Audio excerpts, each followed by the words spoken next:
Hi, we're the Misery Machine. I'm Yergy. And I'm Drewby. And this week we're doing a case that's been requested basically ever since the start of this podcast. Absolutely, and that is the Canon Barbie Killers. Yes, this was a case that happened about 30 years ago in Ontario, Canada. Now, I do have to warn you, it is very graphic, so viewer discretion advised on that one. So if you're listening on YouTube, please hit like and subscribe and hit the bell notification. Yes, and share this video. Share it. Yes, if you know anyone that would like it, please share this video. It will go a long way to helping us. So without further ado, The Canon Barbie Killers.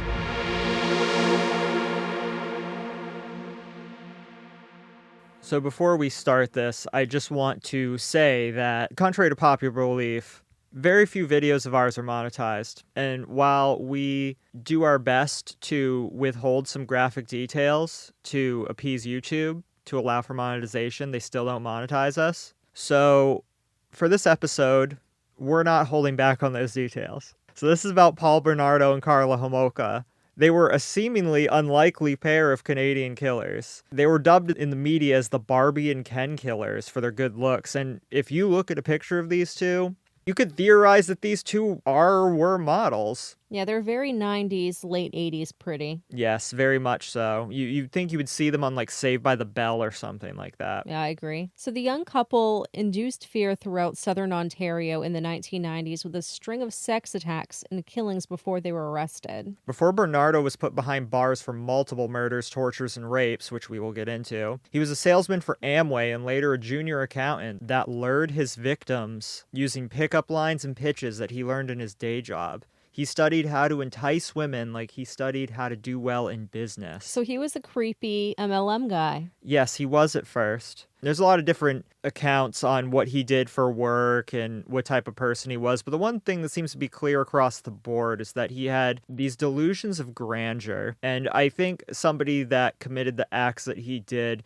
it really does reflect that personality. So furthermore, to cement this, his favorite book was American Psycho. Of course. He considered it like his Bible. And if you're familiar with Bret Easton Ellis's American Psycho, this is a very, very graphic book.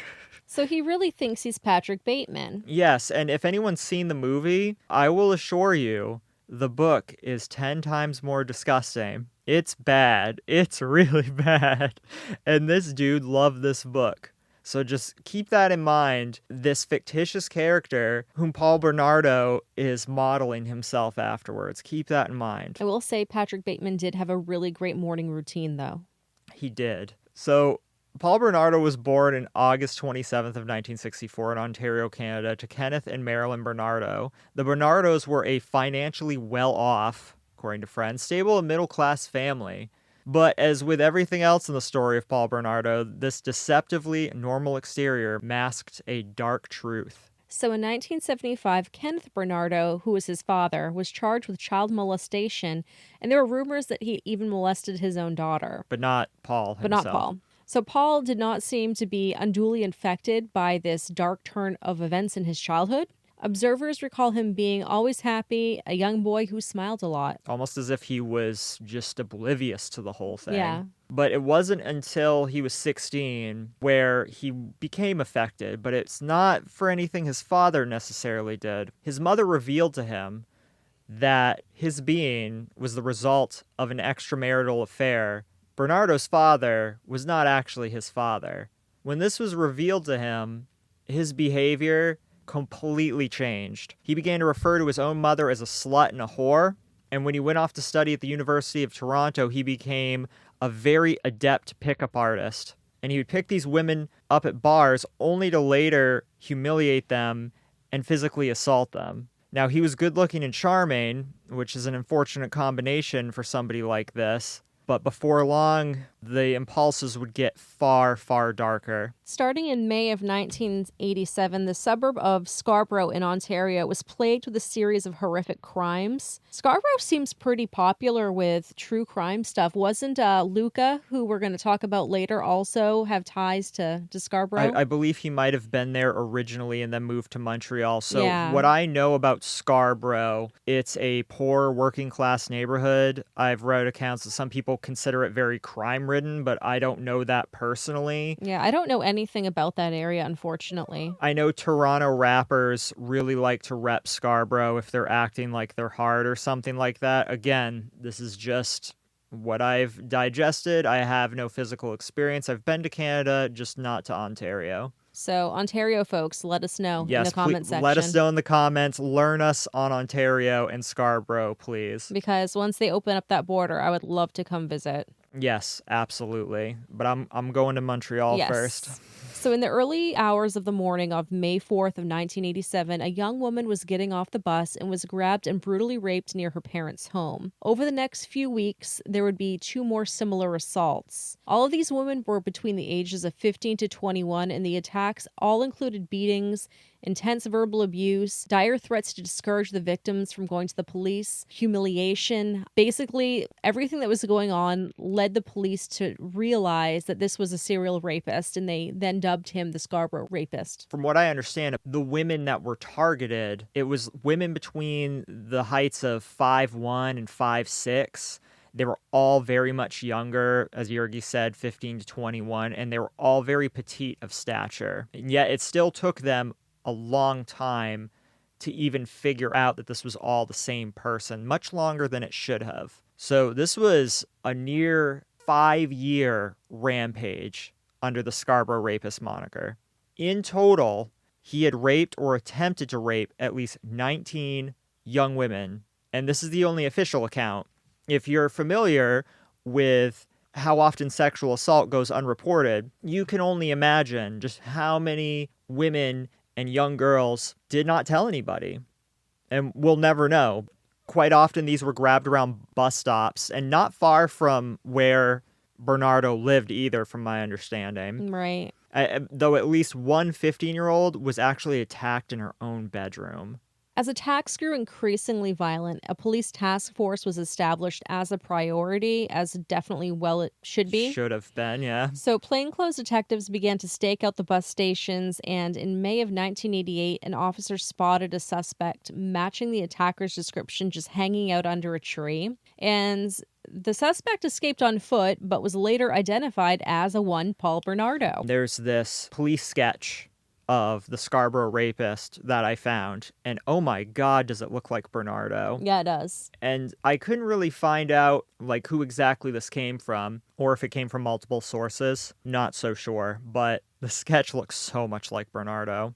So despite this close call and almost being caught, Bernardo seemed incapable of slowing down or controlling his impulses. So by 1990, police had received 3 separate tips leading directly to him. The first came from an ex-girlfriend who had shared her experience of Bernardo's violent sexual behavior with a friend in law enforcement. The second came from a bank teller who recognized Bernardo after seeing a composite sketch of the rapist, which looks just like him, as Drewby said. And then the final tip came from Tina, let me see if I can say this right, Smyrnis? I think I said Smyrnis, could be Smyrnis, but close tomato, enough. tomato. Sorry, Tina. Smyrnis also saw a likeness in the composite and had been witness to Bernardo's expressions of sexual deviance. So, from what I understand, Bernardo was close friends with her 3 brothers, and he would get really inappropriate around Tina. Now, I didn't read anything about him assaulting her, but he would talk to her in detail about his love for anal sex and analingus, and just overwhelmingly make her uncomfortable. So, she went to the police. However, detectives claimed that he, quote, was far more credible than Smyrnis, who, with her awkward, strange way of speaking, might just be trying to collect the reward, end quote. And that's just, What? It's just disgusting. Just disgusting. This was they said that on record. Apparently, she came in, she was all timid, and she was scared to share this information, and rightfully so. Because, I mean, what if she's not believed and found out? And they just didn't believe her. And if you're like a shy and timid person anyway, of course you're going to feel weird going into a police station and talking to strangers about anal. Yeah, absolutely. And remember, this is like the 80s, you know. We're not exactly in a time period where it's a lot more easier to talk about. And even now it's not that easy to talk about, especially in this situation, I'd imagine. You might ask, well, why would they think Bernardo's more credible? Well, they interviewed him. In November that year, detectives interviewed him for a total of 35 minutes. They found him to be credible. He provided samples for forensic testing and joked about his resemblance to the composite sketch. They found him likable and just joked with him. It was weird. He was released, and the Scarborough police claimed that there was delays in the forensic testing investigation. I think they just shelved it, I like they think- do with everything else. Yeah, I think that they just didn't feel like that was their guy, so they just were like, no, we're not pushing this through. I don't know what the red tape was on forensics back then, or if this was just a lot of paperwork they didn't want to deal with, but it did not go through until very much later.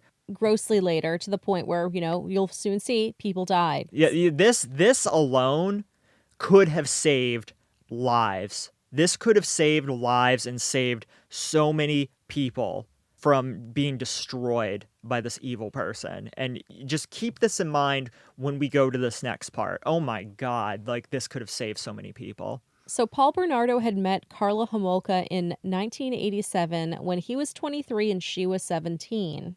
Homolka was born to Dorothy and Carol Homolka in Ontario in 1970 and was the eldest of 3 siblings. She was described as well-adjusted, pretty, smart, and popular, with a fondness for animals that led her to start working in a veterinary clinic after high school. She also worked in a pet store, I believe. Yeah, they met. She went to some sort of, from what I read, Was it like a trade conference? It was some sort of trade conference for pet stores.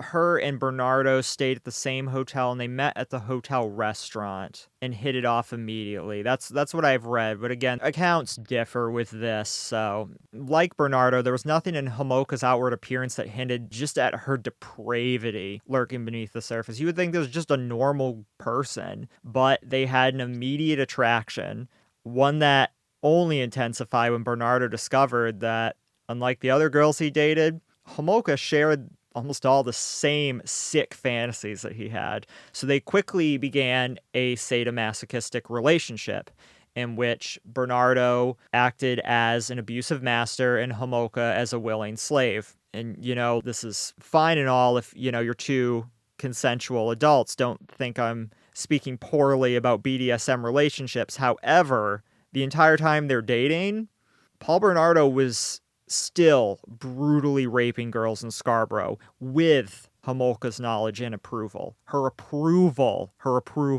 So Bernardo and Homolka eventually became engaged. Homolka described to her friends how Paul and I are happier than ever. He's being so great, so romantic, but that's typical of my honey. My honey. My honey. But the truth was that 3 years into their relationship, Paul was getting bored. He complained to Homolka that she was not a virgin when they met. And soon, Neither are you, Paul. He turned himself towards Homolka's 15-year-old sister, Tammy. I mean, this isn't uncommon for somebody that is just a depraved misogynist that has such deep resentment towards women. Like, this can manifest itself this way. So, am I surprised to read this? No. Is it really unfortunate? Absolutely. It's really unfortunate. So, far from being outraged at Bernardo's desires to rape her blood sister, she encouraged them. So she told Bernardo that she wanted him to have her little sister's virginity as a Christmas present. So before this was even happening, he was staking out outside of their house, watching her sister Tammy change and just masturbating.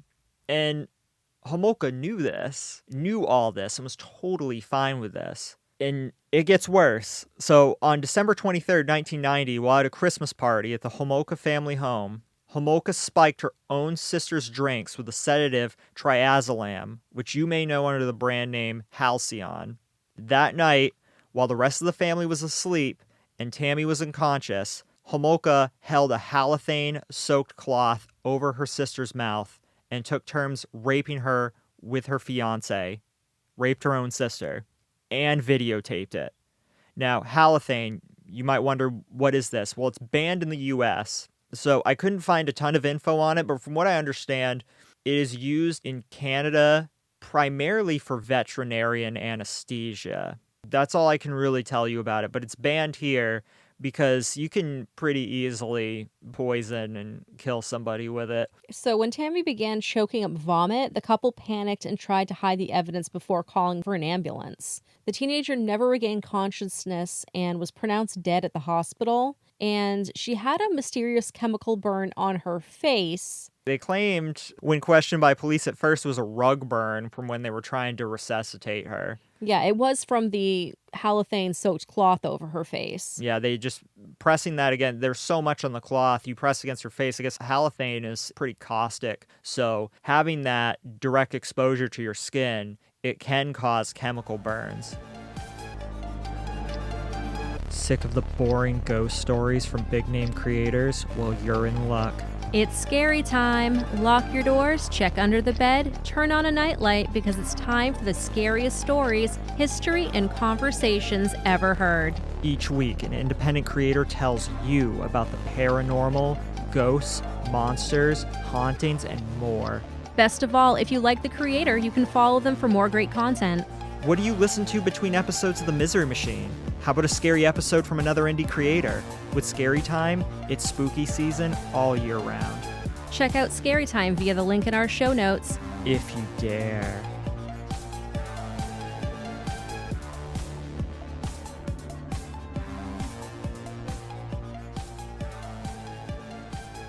So, despite all of this, the drugs in her system were not detected and her death was ruled an accident as a result of choking on her own vomit. So they just assumed it was alcohol poisoning. It's kind of crazy they couldn't find a sedative like halcyon in her system, but I don't know what toxicology was at that point. Now it would probably show up pretty easily, but I don't know how things were in the 80s or at this point, the early 90s. So I don't know why there wasn't more of a big to-do about this. Now we have a 15-year-old who, even though accidentally, is choking on her own vomit from drinking alcohol. Why wasn't there some sort of inquiry into this because of underage drinking at home? That would be a huge to-do here. Well, back then, it may not have been a huge to-do there. I mean, I knew growing up, kids, young as elementary school, were allowed to drink at home. I think the culture has certainly changed, and I don't know what it's like in Canada. I mean, this is true. I mean, you look at some places in Europe, and it's more common to let people drink. But alcohol poisoning, that's kind of crazy. I think in these places where drinking is more of a family culture, it's not to excess, but I'm only speculating at this point. What I'm more surprised about is that on a routine autopsy, you should be able to tell sexual assault. Isn't that just something just routinely you just kind of... Yeah. You have a checklist of everything you look over, and that should have showed up, especially with the ways in which Bernardo liked to rape women. Yeah, they would definitely see something to that effect. Yeah, because he was not... He tended to sodomize people. Yes, he did. I'm not trying to be just too grotesque here for the sake of being shocking, but this was not somebody that was raping a woman for his own pleasure. He was raping them for their suffering. Does that make it pretty clear? I hope it does. So because of this, I feel like that would have been easily noticed by somebody performing an autopsy. Yeah, I agree. So it has been largely accepted that Tammy's death was an accident. Or accepted at the time. At the time, Bernardo and Homolka had only intended to drug and rape the victim. However, numerous medical experts believe that Karla knew precisely what she was doing. Given that she had stolen the bottle of halothane, which is a liquid form of anesthetic, from a veterinary clinic that she had worked at, and as an animal health technician, Homolka had working knowledge of halothane.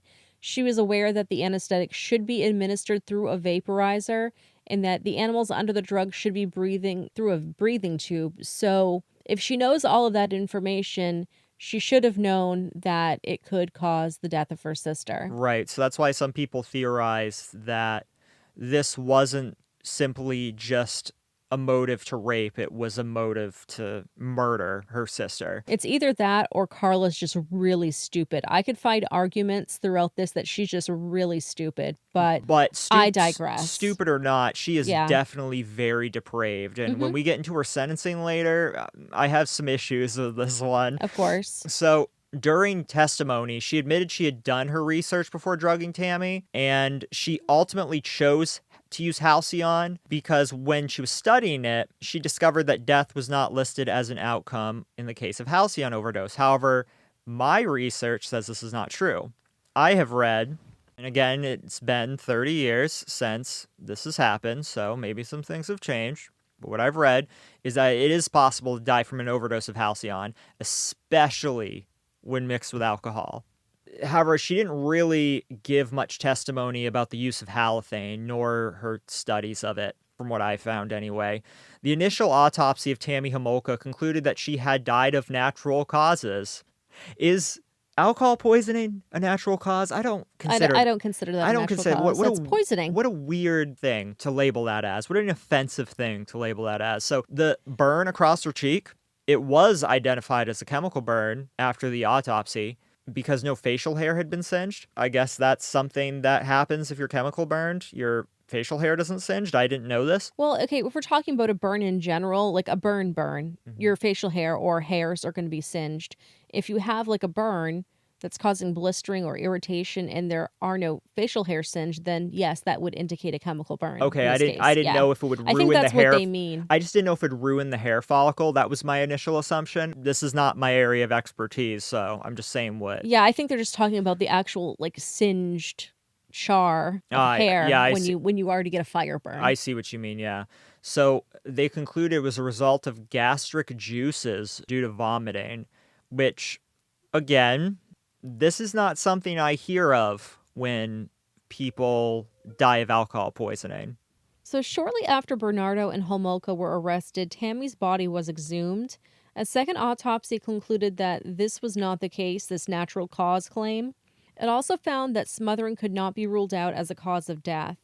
A videotape taken during the rape shows that Karla had Tammy's nose and mouth covered with a halothane cloth, which led many to speculate that Tammy's death was not as accidental and Homolka probably smothered her. Shortly after Tammy's funeral, the Homolkas left town and Karla's surviving sister Lori visited her grandparents in Mississauga, which is also in Ontario, and left the family home completely empty.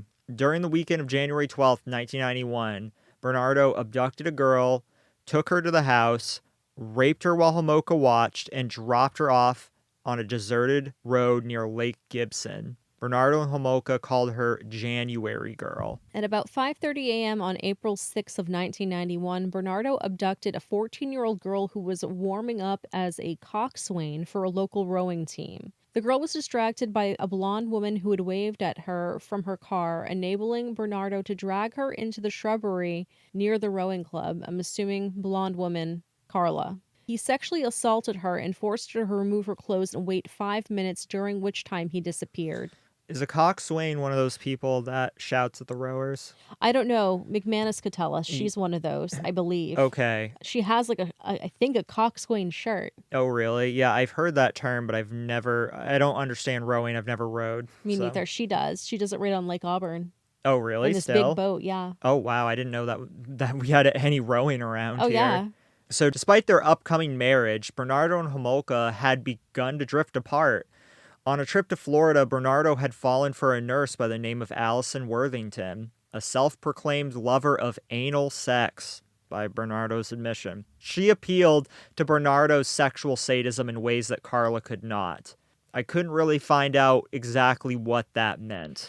I don't know. Like, she appealed to Bernardo's sexual sadism in ways Karla could not. Maybe, I don't think, and given what happened to Karla later, I don't think she was letting or giving consent for Bernardo to absolutely physically thrash her. I think he wanted to be very physically violent in bed, and she was not down for that. That's what I feel it would be. But again, we're both speculating at this point. When Worthington called their home, Bernardo had Homolka pretend to be his sister. So Homolka knew she had to act quickly to save their relationship. She befriended a teenager only identified as Jane Doe. In June of 91, Homolka invited Jane on a girls' night out. The pair went shopping together before returning to Homolka and Bernardo's house. It was there that Jane was offered alcohol laced with sedatives.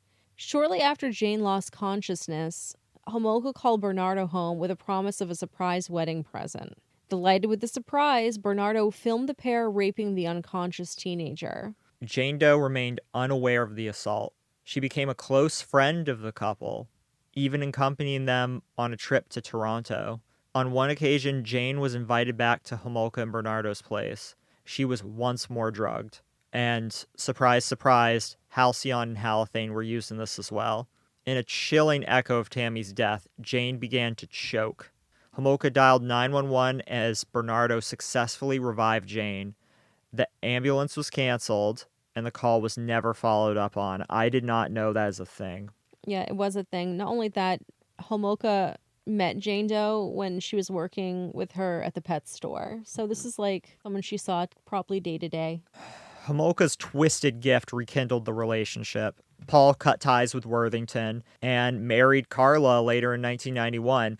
When I look at their wedding picture, I often forget that all these rapes happened before that because they just look so squeaky clean in their wedding picture, which I'm sure we'll include up here. Oh, yeah. Jane Doe was reportedly a guest at the ceremony. So on Sunday, June 16th, 1991, Bernardo and Homolka hosted a Father's Day meal in their home. Dorothy and Carol Homolka, along with their surviving daughter Lori, spent the evening celebrating with the couple. Karla is reported to have spent the night making an effort to keep the family upstairs. There was good reason for that.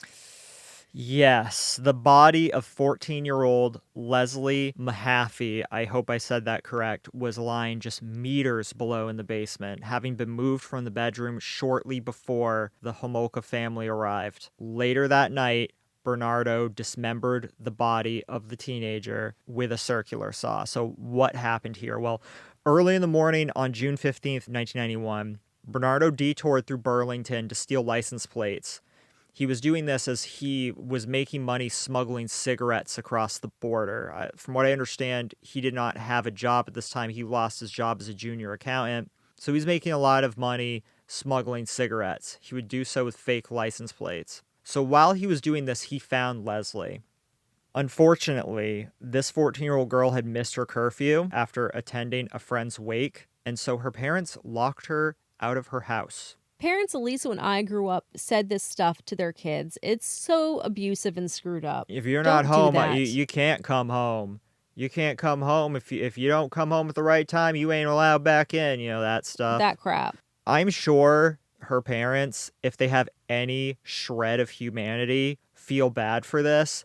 But parents, please don't do this to your kids. Please don't do this to your kids. So Bernardo approached Leslie saying that he wanted to break into a neighbor's house, and she was completely unfazed and asked if he had any cigarettes. So Bernardo led her to his car. He then blindfolded her, forced her into the car, and drove her back to the house and informed Homolka that they had a victim. They then videotaped themselves torturing and sexually abusing her while listening to Bob Marley and David Bowie. At one point, Bernardo said, "You're doing a good job, Leslie, a damned good job," adding, quote, "The next 2 hours are going to determine what I do to you.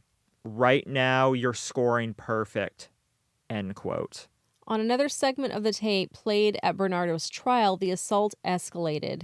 Mahaffy cried out in pain and begged Bernardo to stop. He was sodomizing her while her hands were bound with twine. Mahaffy later told Bernardo that her blindfold seemed to be slipping, which signaled the possibility that she could identify her attackers if she lived. So the following day, Bernardo claimed that Homolka fed her a lethal dose of halcyon. However, Homolka said that Bernardo strangled her with an electrical cord. So Leslie's body was discovered encased in concrete on June 29th of 1991 by a horrified couple who were canoeing in Lake Gibson. This was the same day that Bernardo and Homolka married. As this grisly discovery was made, the killers enjoyed an elaborate wedding ceremony, which included their entrance in a white horse-drawn carriage. During the after-school hours of April 16th, 1992, this has been going on for years at this point. Homolka's sister was killed December of 1990. Think about that for a second. Bernardo and Homolka drove through St. Catharines, Ontario to look for potential victims. Although students were still going home, the streets were generally empty. As they passed Holy Cross Secondary School, a Catholic high school in the city's north end, they spotted 15-year-old Kristen French walking briskly to her nearby home. They pulled into the parking lot of the nearby Grace Lutheran Church, and Homolka got out of the car, a map in hand, pretending to need assistance. When French looked at the map, Bernardo attacked from behind, brandishing a knife and forcing her into the front seat of their car. From the back seat, Homolka subdued French by pulling her hair. French took the same route home every day, taking about 15 minutes to get home and care for her dog. Soon after she should have arrived, her parents became convinced that she met with foul play and notified police. Good on them. Good on them. Within 24 hours, the Niagara Regional Police Service assembled a team, searched French's route, and found several witnesses who had seen the abduction from different locations. I'm so confused why nobody called the cops. Immediately? Yeah, after witnessing that, at least one. French's shoe recovered from the parking lot underscored the seriousness of this abduction. So over the Easter weekend, Bernardo and Homolka videotaped themselves torturing, raping, and sodomizing French, forcing her to drink large amounts of alcohol against her will and submit to Bernardo. At his trial, prosecutors alleged that Bernardo always intended to kill French because she was never blindfolded and could identify both of her captors. The following day, Bernardo and Homolka murdered French before going to the Homolkas for Easter dinner. Karla testified at her trial that Bernardo strangled French for 7 minutes while she watched. Bernardo said that Homolka beat French with a rubber mallet because she tried to escape, and French was strangled with a noose around her neck, which was secured to a hope chest. Homolka then went to fix her hair. I've read that it was again with an electrical wire, but again, these two are unreliable narrators, as you'll find out later as well. French's nude body was found on April 30th, 1992, in a ditch in Burlington, which is roughly 45 minutes from St. Catharines and a short distance from the cemetery where Mahaffy is buried. This is in Canada. This is not Burlington, Vermont. She had been washed and her hair was cut off. Although it was thought that French's hair was removed as a trophy, Karla testified that it was cut to impede identification. Now, this is actually a common tactic for people who are kidnapped, especially women. They will cut your hair off. This is not uncommon. No, and a lot of time it's done to dehumanize you. Yes. Bernardo harbored a surprising passion for music. He was particularly fond of rap, and many former friends describe him as, quoting, artist Vanilla Ice. There's a video of him rapping, and it is absolutely just laughably bad. Can we, include that in the video? Maybe. I think we can. I think we can include that and be okay. Okay. And not get a copyright strike, because I believe it is public, released on the news and stuff like that. He didn't have no record deal or anything copywritten. So Bernardo didn't just consider himself a fan. He had aspirations of pursuing a music career, going as far as to purchase recording equipment with the money he made smuggling cigarettes from the U.S. border. Bernardo indulged in grandiose fantasies, often assuring his friends that famous artists were interested in his sponsorship deals. Was he, hanging out with friggin' Snow on the mean streets of Toronto?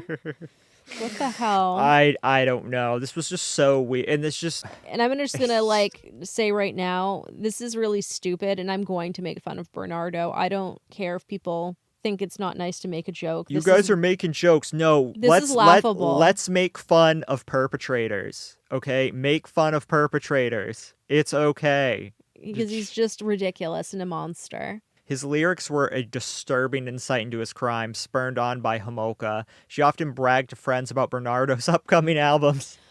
So he's basically Necro. I mean, I don't think he was rapping any sort of horrorcore. His lyrics were a disturbing insight into his crimes. It says this, but the rapping that I found, his lyrics were just something like, I was never caught, like stuff like that. I mean, we'll play it for the listeners, but after we're done recording this, I'll look a little bit deeper, but I could only find one recording, and it wasn't any disturbing lyrics that I could see. It was just kind of pathetic, really. Did you ever get caught? No, never. Why, they say.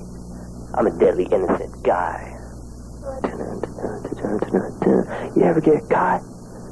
Did you ever get caught? Did you ever get caught? No, never, never. Why? I'm a deadly innocent guy. So keep on fronting, man. You frontin' and you ride like you tough, man. You ain't been where I've been, man. You ain't seen what I've seen. You ain't at where I'm at, man. He took French to the music room to show his latest tracks, though Homolka testified that French just didn't care. So police soon realized that the two murders were connected and dubbed them the Schoolgirl Murders. After the release of a composite sketch that resembled Paul Bernardo, tips were called in, some from coworkers and friends who reported Bernardo's disturbing penchant for violence. Early in January of 1993, Bernardo attacked Homolka with a flashlight during an argument. The beating was severe, leaving Homolka admitted to the hospital with black eyes, broken ribs. She looked a mess. Yeah, I think we can include the Yeah, picture. I have pictures of that already saved. Yeah. But she looks like a raccoon. She's like very, very badly Yeah. bruised around the eyes. Yeah, and, oh, you're making fun of somebody who got beat. Well, I wish somebody else had beat them both, but it is what it is. It was this incident that had encouraged her finally to leave Bernardo for good. I think it was probably more than that. I think she knew the mounting suspicion against Bernardo and knew that if he went down, she was going to go down too. No, definitely. But I'm sure this helped expedite things for her. So around this time, Toronto police reached out to Homolka. Forensic experts working on the Scarborough rapes finally ran the tests on the samples. This was almost 3 years later. He was identified as the Scarborough rapist, and detectives suspected a connection to the murders of Mahaffy and French. Homolka agreed to an interview with police, assuming they wanted to discuss the assault with a flashlight. However, detectives from the Green Ribbon Task Force, established to investigate the Schoolgirl Murders, they were present at the interview. Homolka ultimately panicked and confessed everything to her family. She was quick to seek out an attorney and cut a deal with investigators to give them the information on the murders. Homolka sold out Bernardo in exchange for a lesser sentence. She claimed Bernardo had told her he'd raped at least 30 women. So her lawyer was trying to seek total immunity. And while they were kind of keeping her on the hook, thinking she was going to get that for a while, they then dropped the ball on her after she disclosed everything, that there was no way she could get full legal immunity. So normally I'd be happy about this, but she didn't get the sentence I hoped she would. So after Bernardo's arrest, police began an extensive search at 57 Bayview Drive, which is the home they shared. The investigation hung on the word of Homolka. She insisted that her statements could be confirmed if detectives found a series of videotapes documenting the rape, torture, and murder of Tammy Homolka, Leslie Mahaffy, and Kristen French. Investigators searched the home for 71 days. Now, from what I understand, there was not a proper warrant issued. It was very weird. They were only allowed to watch videotapes within the home, and they could not search the walls for tapes. They could only take certain things out in the open. Given the severity of the crimes, I'm surprised that type of warrant was issued. However, there was over 100 tapes discovered, including those documenting the rapes of Jane Doe. The schoolgirl tapes, however, were not found. Once the police search concluded, Bernardo's defense team entered the property. They claimed that they were clearing out personal items on behalf of Bernardo. So here's where it gets a little bit more squirrely, and this is how Homolka got away with a lot more than she should have. Yep. So on May 6, 1993, Ken Murray, who was Bernardo's lawyer, said he found a letter in his briefcase from Bernardo. The letter instructed Murray to open it only when he was inside the home. The letter contained directions to a pot light leading to a small attic space. It was here that Murray claimed to discover the tapes documenting the rape and torture of the schoolgirl victims. Upon watching the tapes, Murray found that Karla was more involved than her testimony suggested. He withheld the tapes from the prosecution in order to discredit their star witness. Despite his efforts, Homolka's plea deal protected her. The tapes could not be used against Karla, and Murray was tried for obstructing justice. He was acquitted in 2000 for and that. I believe he was reviewed to basically have Canada's version of being disbarred, but I don't believe that he was, though he did face review after he was acquitted, from what I understand. Okay, in June of 1990, Elizabeth Bain disappeared. 3 days later, her car was discovered with a significant bloodstain across the back seat. Her body was missing and has never been found. After a lengthy investigation, Robert Baltovich, who was Bain's boyfriend, was arrested and charged with her murder based on nothing more than circumstantial evidence. Baltovich maintained his innocence throughout the trial. His defense team even suggested the possibility that the Scarborough rapist might be responsible. Despite this, he was convicted of second-degree murder in March of 1992. This is incredibly sad, considering there wasn't evidence. And after a drawn-out appeals process, he was released on bail in 2000. It took 4 years for his appeal to go through, with the lawyers citing circumstantial evidence linking Bernardo to the murder. He was finally acquitted. Finally, in 2008. So 16 years of this crap. Yeah, this is ridiculous. He wasn't the only man to take the fall for Bernardo. Anthony Hannemeyer was convicted of assaulting a 15-year-old Scarborough girl in 1987. Despite maintaining his innocence, he pleaded guilty on the advice of his lawyer, basically to hopefully receive a lesser sentence. Some people do this when basically it's regarding a crime that they can't really disprove, and you're just going to get the book thrown at you anyways. However, 2006, nearly 20 years later, it emerged that Bernardo had made a confession in relation to the case, and he was finally exonerated in 2007. This is so sad. This is so sad. So this is definitely what we were talking about in the beginning. Had the police done their job, it would have saved the lives of so many people. Yeah, not just dead. Innocent people who took the fall for all these horrible acts that Paul Bernardo and Karla Homolka did. So after serving 12 years in prison, Homolka was released in 2005. She went off the radar until 2007 when a journalist traced her to a small apartment in Guadeloupe. So if you don't know where that is, it's a series of islands forming an overseas region of France in the Caribbean. It consists of a bunch of different islands. There's 6 that are actually inhabited. There's many that are not inhabited. And it's south of Antigua and Barbuda and Montserrat and north of Dominica. So it's kind of in that region there. So she was living with her husband and 3 children under the name Leanne Bordelais. Karla Homolka remained in the shadows until 2014. Her remaining sister, Lori, now going by the name Logan Valentini, was called in as a witness in the murder trial of Luca Rocco Magnotta. Magnotta was a Canadian murderer who had become obsessed with Homolka, going so far as to mail Lori body parts. During the trial, Lori confirmed that Homolka was now living in Quebec, having married Terry Bordelais, I think you say it Terry. Who is the brother of her former lawyer. Homolka was quick to distance herself from Magnotta and was later found to have no connection to the murderer. So we definitely at one point covered the Luca Rocco Magnotta case. We're going to be redoing it in the future just because the quality wasn't just so great. And it was one of the very first episodes that we one of the very first true crime episodes. So I think we can do a much better job now that we have our pacing and we know how to edit now. So you'll hear more about Magnotta later. Paul Bernardo was found guilty of all charges against him and was sentenced to life in prison for the rape, murder, and kidnap of 2 teenage girls, though it is believed he killed a couple more. His rape victims number, somewhere in the double digits, presumably around 13. I personally believe it's more. I do too. Bernardo's application for parole in 2018 after 25 years in prison was denied after only a 30-minute deliberation. A lawyer on behalf of the victims' families reported, quote, "There's never been an apology by Bernardo. There's never been any indication whatsoever of remorse," end quote. Indeed, Bernardo admitted to the court that he hadn't felt anything for his victims at the time of his sadistic crimes. And from what I understand, to this day, he is still applying for full parole as well as day parole. Day parole is something, I've only really heard of it in Canada, as it happened to Vince Lee, where they basically allow you to go out during the day, supervised, sometimes unsupervised, to just basically go to different places like the beach or Didn't they to let shop. Epstein do something like that? Yeah, Epstein is one of the few people I've heard of in America to have that type of allowance, though he was at a minimum security prison. Yeah. This is a case we've wanted to do for a while. I'm glad that we did it. I'm glad we waited to do it. Yeah. Instead of doing it last year, because I just feel like, and this feels like we're doing an old episode, like it just has that feel of it. Because I wanted to do this episode around the time that we originally did Luca, and I'm glad we did. But yeah, so I guess that's it. So if you made it this far, hey, I really appreciate that. This is kind of one of our more longer episodes. If you haven't already, please hit like and subscribe. Keep yourself updated with all of our new videos.